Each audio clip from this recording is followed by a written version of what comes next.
지 의문입니다. 크게 세 가지 점에서 그렇습니다.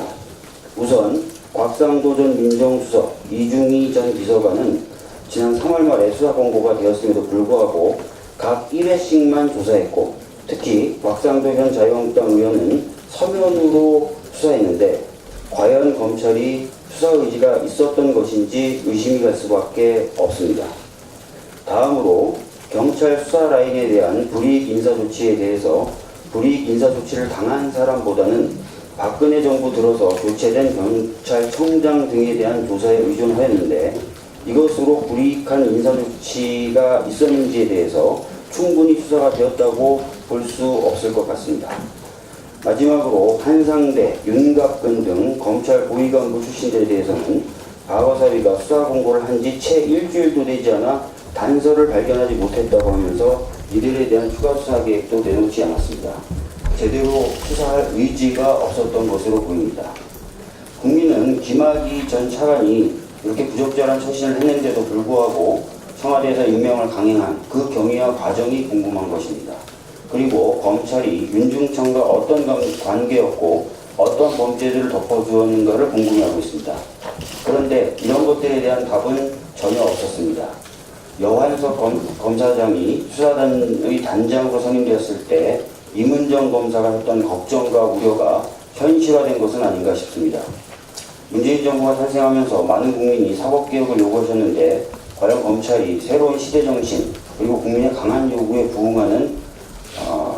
부응하고 있는지 의심스럽습니다. 과연 이러한 수사 결과에 대해 국민들이 신뢰를 할지 다시 한번 검찰 스스로 되돌아봐야 한다고 생각합니다. 우리 당은 김학의 전 차관 사건 관련한 의혹들을 규명할 수 있는 방안을 적극 고민하겠습니다. 문재인 대통령님의 회동 제안조차 한국당이 거부하면서 국회 정상화가 또다시 막다른 길에 놓였습니다. 이렇게 비정상적으로 진행된 것이 지난해 연말부터 치면은 한 6개월 이상 되는 것 같습니다. 이렇게 꽉 막혀 있는 국회를 보는 국민들 마음이 얼마나 답답하시겠습니까?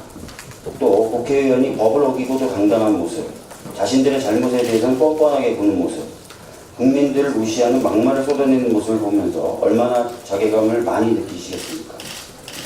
국회의원을 국민이 파면하는 제도를 두면 국회의원들이 적어도 불법적인 일을 저지르지 않을 것이며 이렇게까지 국민의 의사를 무시하지는 못할 것이다 라는 이유에서 국민들은 국회의원에 대한 국민소환제까지 말씀하고 계십니다. 청와대 국민소환제 도입 청원이 벌써 20만 명을 넘었습니다. 여론조사 결과 국회의원을 퇴출하기 위한 장치가 필요하므로 찬성한다 라는 응답이 77.5%에 달하고 있습니다. 국민소환제는 지난해 대통령님이 제안한 헌법 개정안에도 담겨 있었고 민주당의 개헌 의견에도 포함되어 있었습니다. 그러나 저를 비롯해서 여러 의원이 발의한 국민소환제 관련 법안은 지금도 국회에 잠들어 있습니다. 정치에 대한 국민의 불신이 더욱 커지기 전에 국회 스스로 반성문을 쓴 입장에서 국회의원에 대한 국민소환제에 대한 논의를 진행할 것을 제안합니다. 이상입니다. 이어서